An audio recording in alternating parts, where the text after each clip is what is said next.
সুদকে এক সময় জেনার সমতুল্য বলা হয়। সুদকে এক সময় শুকুরের সোরের সাথে জড়ানো হয়েছে। মানুষের বাড়িতে কাজ করে খাও, যদি কাজ না পাও ভিক্ষে করে খাও। সুদ খাওয়া কেন? ও হস্তিনী বউ নিয়ে চলতে হবে কেন? সুদের টাকা উঠাই কিস্তি তোলেই এই বাড়ি ওই বাড়ি, এই পাড়া ওই পাড়া, ঢং ঢং করে হ্যাঁ করে হাঁটা চলে যায়।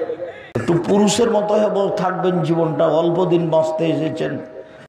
এখানে বহু মানুষ আছে যারা কিস্তিতে টাকা উঠায়, দিনরাত শয়তানি করে ধর্ম দেখাবাটা ফাইজলামি করো।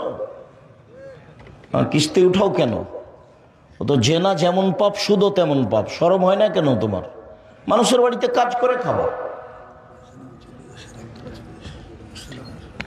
মানুষের বাড়িতে কাজ করে খাও, যদি কাজ না পাও ভিক্ষে করে খাও। সুদ খাওয়া কেন? সুদ তো হারাম। ও সুদকে এক সময় জেনার সমতুল্য বলা হয়। সুদকে এক সময় শুকুরের সোরের সাথে জড়ানো হয়েছে।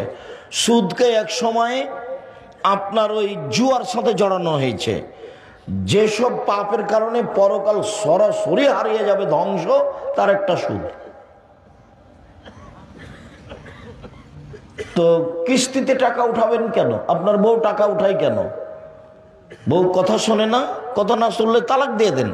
ও হস্তিনী বউ নিয়ে চলতে হবে কেন? ও হস্তিনী বউ নিয়ে চলতে হবে কেন?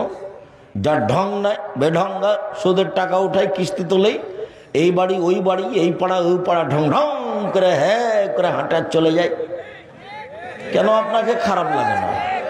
খারাপ লাগে না কেন? একটু পুরুষের মতো থাকবেন, জীবনটা অল্প দিন বাঁচতে এসেছেন।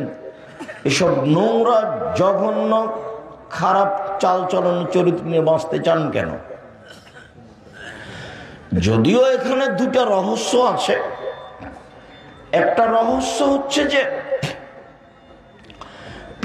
পিতার দায়িত্ব পালন করে না, মা মায়ের দায়িত্ব পালন করে না।